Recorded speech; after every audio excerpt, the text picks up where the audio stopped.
आज का चैप्टर है लाइंस एंड एंगल्स। तो हम लोग लाइंस के बारे में पढ़ चुके हैं, फिर से दोबारा उसको हम लोग रिकॉल करने वाले हैं।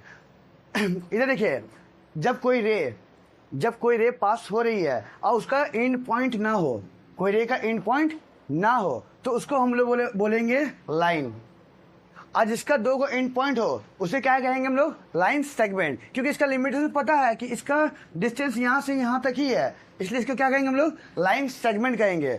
और जिसका एंड पॉइंट एक दिया हुआ है और दूसरा एंड पॉइंट ना हो, उसको क्या कहेंगे हम लोग? रे। ये तो लाइन्स तो पढ़ चुके हैं, लेकिन हम लोग एंगल्स के बारे में भी पढ़ेंगे। एंगल्स, जब कोई लाइन्स एक दूसरे के ऊपर क्या है? परपेंडिकुलर है, एक दूसरे के ऊपर परपेंडिकुलर। मान लेते हैं ये एक रे है और इसके ऊपर एक और रे आ गया, तो एक दूसरे पे क्या है? ये देखो तो जैसा क्या दिखाई दे रहा है? परपेंडिकुलर दिखाई दे रहा है। क्या दिखाई दे रहा है? परपेंडिकुलर। इसको तुम घुमा कर भी देख लो तो ये भी एक दूसरे पे क्या है? परपेंडिकुलर है। जब दो रे एक दूसरे पे परपेंडिकुलर हो, सीधा खड़ा हो, यानी सीधा खड़ा होगा, तो उसको क्या बोलेंगे हम लोग? 90 डिग्री बोलेंगे। क्या बोलेंगे? 90 डिग्री या 90 डिग्री। और उसका नेमिंग क्या होगा? Right angle. समझ में आ गया? जिस एंगल का वैल्यू 90 डिग्री हो उसको क्या बोलेंगे हम लोग? Right angle.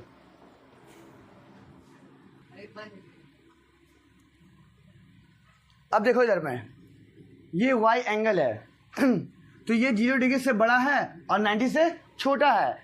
जब कोई एंगल 0 से बड़ा हो और 90 से छोटा हो तो उसे क्या कहेंगे? Acute angle. क्या बोलेंगे? एक्यूट एंगल बोलेंगे। ये है तुम्हारा परपेंडिकुलर दिया है। जैसा नोटिस करो कि जो लाइन जा रही है, ये जो लाइन जा रही है ये क्या है? 90 से क्या है? कम है। 90 से क्या है? कम है। इसलिए क्या कहेंगे हम लोग? उसको एक्यूट एंगल बोलेंगे। ये क्लियर हो गया सबको? अब देखो, ऑब्टूस एंगल किसको बोलेंगे?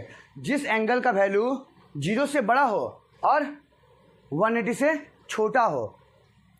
इसका परपेंडिकुलर बीच में देते हैं। देखो ये क्या है? 90 से बड़ा हुआ।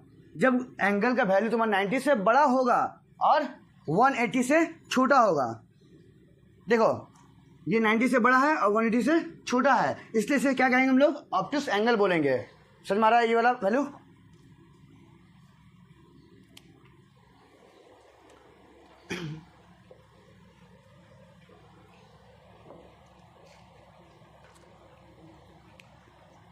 अब आते हैं हम लोग स्ट्रेट लाइन।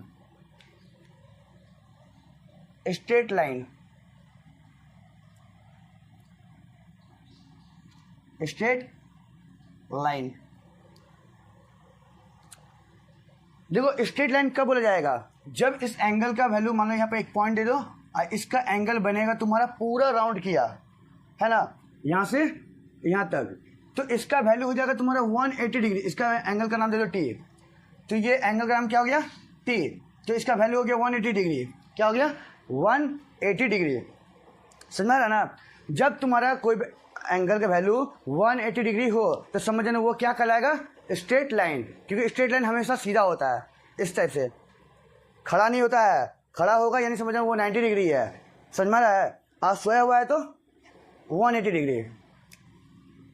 ये स्ट्रेट लाइन क्लियर हो गया। अब हम लोग पढ़ेंगे रिफ्लेक्सिव एंगल। रिफ्लेक्स एंगल, ध्यान दो, ये सीधा लाइन है, कितना डिग्री का है? 180 डिग्री का है।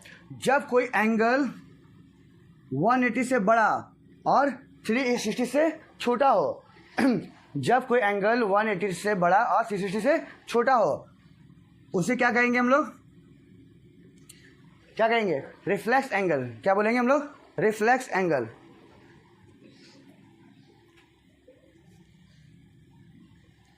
चलो इधर ध्यान दो, हम लोग क्या बोले? ये एस जो एंगल है वो क्या है? 180 डिग्री से बड़ा है, 180 से बड़ा है और 360 से छोटा है, इसलिए इसको क्या बोलेंगे? Reflex angle.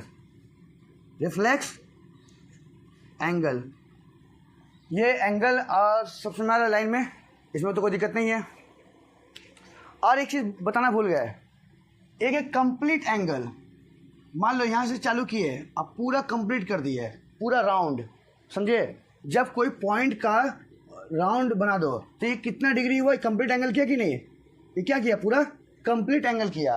तो कंप्लीट एंगल जब को क्या कहेंगे? 360। कंप्लीट एंगल को बोलेंगे हम लोग 360 डिग्री। समझ में आ रहा है? मान लो कोई सर्कल ले लिए, ये सर्कल, ये पॉइंट का अराउंड है कि नहीं है, तो ये कितना डिग्री का बना सर्कल? 360 डिग्री का। इसमें कोई दिक्कत नहीं, लाइंस में समझ में आ गया। एंगल किसको बोलते हैं वो समझ में आ गया। Optics angle, acute angle, right angle, समझ में आ रहा है?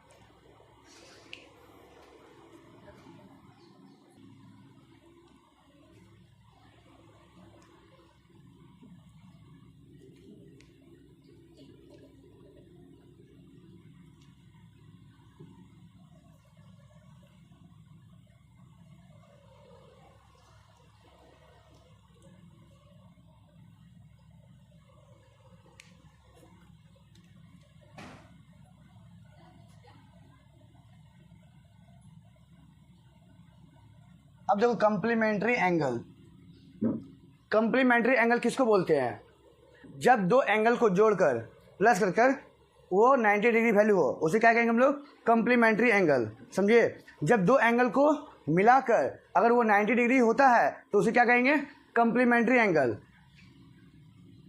एग्जाम्पल देखो, हमको पता है कि जब दो रे एक दूसरे पे परपेंडिकुलर हो, जब दो रे एक दूसरे पे परपेंडिकुलर हो तो वो 90 डिग्री ही फॉर्म करेगा ना।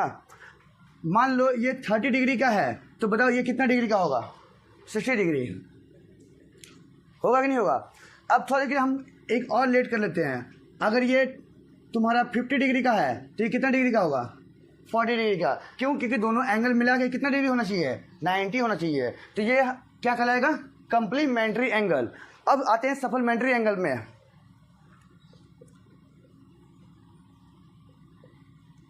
सप्लीमेंट्री एंगल, सप्लीमेंट्री एंगल किसको बोलते हैं?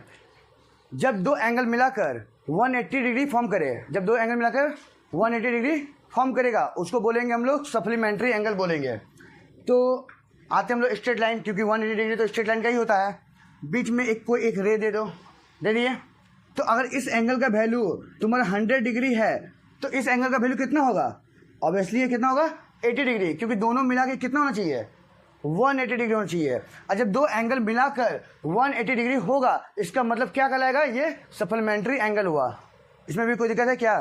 देखो आज का वीडियो समाप्त करते हैं इतना में, ठीक है? और नेक्स्ट चैप्टर एक्सरसाइज के साथ पढ़ाएंगे, समझे? क्योंकि ये देखो बेसिक टर्म को पढ़ाना बहुत ज़्यादा इंपॉर्टेंट था।